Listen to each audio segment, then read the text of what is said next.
رسول اللہ نے اپنے کچھ خاص لوگوں کو بہت ساری باریک مسائل سے بھی آگاہ کیا تھا، لیکن اسی کے ساتھ ساتھ جناب زہرا سلام اللہ علیہا کے جو کردار تھا، اللہم صلی علی محمد، جو عظمت تھی بی بی کی، جس کے لیے رسول اللہ کھڑے ہوتے تھے، جس کے آنے پر رسول اللہ عرب کے کلچر میں جہاں بیٹیوں کو دفن کر دیا جاتا تھا رسول اللہ کھڑے ہوتے تھے، جس کے گھر پہ آیتیں نازل ہوئی تھی، جس کے لیے سورے نازل ہوئے تھے، جس کی شادی کے اہتمام میں رسول اللہ خود نہیں فیصلہ کر رہے تھے، اللہ کا حکم آئے گا تو ہم رشتے کو قبول کریں گے، یہ سارے مدینے کو معلوم تھا۔ اور جس کو رسول اللہ بضعۃ منی کہہ کر بار بار خطاب کر رہے تھے، فاطمہ تو بضعۃ منی، میرے جگر کا ٹکڑا ہے، میرے وجود کا حصہ ہے،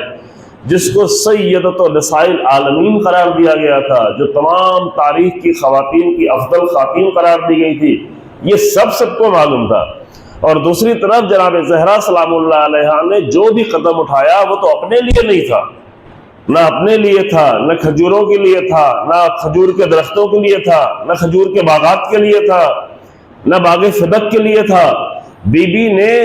جس کے لیے اتنا بڑا قدم اٹھایا وہ ذات امیر المومنین علی بن ابی طالب علیہ السلام نے، اور وہ اللہم صلی علی محمد، اور وہ قدم اٹھانا شوہر کے لیے نہیں تھا۔ یہ فرق ہمیشہ رہے، بعد میں جب مسائل میں آئیں گے ہم بیان کر سکے یا نہ کر سکے آپ کو رہے گی، امیر المومنین کا غم بیوی کے لیے نہیں تھا۔ امیر المومنین کو بیویاں اور بھی کئی ساری بیویاں اللہ نے دی، بعد میں 10 11 12 بیویوں تک کا ذکر ہے، بہت ساری اولاد دی، لیکن یہ تو غم کہیں نہیں ہے، بیویاں کا انتقال بھی ہوا زندگی میں۔ امیر المومنین کا غم بیوی کے لیے نہیں تھا، امیر المومنین کا غم تاریخ کی سب سے عظیم خاتون کے لیے تھا، جو رسول اللہ کی بیٹی۔ امیر المومنین کا غم بیوی کے لیے نہیں تھا، امیر المومنین کا غم اللہ کے نظام کی سب سے پہلی اور بڑی محافظ کے لیے تھا، کہ جو یہ جملہ آپ پیچھے لکھا ہوا دیکھ رہے ہیں کہ یہ خود جناب زہرا سلام اللہ علیہا کا جملہ ہے کہ وَجَعَلَ اللَّهُ طَاعَتْنَا نِظَامًا لِلْمِلَّةِ وَإِمَامَتْنَا أَمَانًا مِنَ الْفُرْقَةِ، کہ اللہ نے ہماری اطاعت کو ملت کا نظام قرار دیا ہے۔ ہماری اطاعت کو، ہماری اطاعت یعنی بیوی اپنے لیے نہیں کہہ رہی ہیں، ہماری یعنی اہل بیت رسول کی اطاعت، جس میں سب سے پہلا کردار امیر المومنین علی بن ابی طالب علیہ السلام کی ذات ہے۔ ہماری امامت کو اللہ نے امانا من الفرقہ یا امانا للفرقہ، ہماری امامت کو اللہ نے تفرقے سے محفوظ رہنے کی جگہ قرار دی ہے،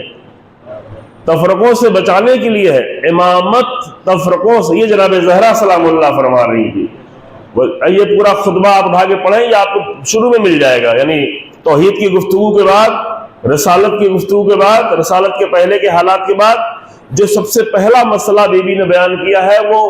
فلسفہ احکام ہے، اور فلسفہ احکام میں بی بی نے درمیان میں یہ جملہ بیان کیا ہے جو آپ کی نظروں کے سامنے ہے کہ اللہ نے ہماری اطاعت کو، یعنی ہماری ولایت کو اللہ نے ملت کا نظام قرار دیا ہے، اور ہماری امامت کو اللہ نے ملت کو تفرقے سے بچانے کا ذریعہ قرار دیا ہے۔ اب یہاں پہ ہمیں نقطے والی بات نہیں کرتے ہیں، لیکن ایک بنیادی نقطہ آپ اپنے ذہنوں میں محفوظ رکھیں، چونکہ سال بھر مجلسیں سنتے ہیں اور الحمدللہ سال بھر ہمیں امامت کی بحث کرنے کی توفیق رہے، لیکن بہرحال اتنا فرق معلوم رہے کہ وہ امامت جس کو جناب زہرا بیان کر رہی ہیں وہ اور ہے، اور وہ امامت جو ممکن ہمارے بعض ذاکرین سے آپ سنیں وہ اور ہے۔ فرق کیا ہے؟ جناب زہرا جس امامت کی بات کر رہی ہیں وہ ملت کو تفرقے سے بچانے کے لیے ہے، اور ممکن ہے امامت منبر سے آپ ایسی سنیں جو تفرقہ ڈالنے کے لیے ہو، خدا نخواستہ،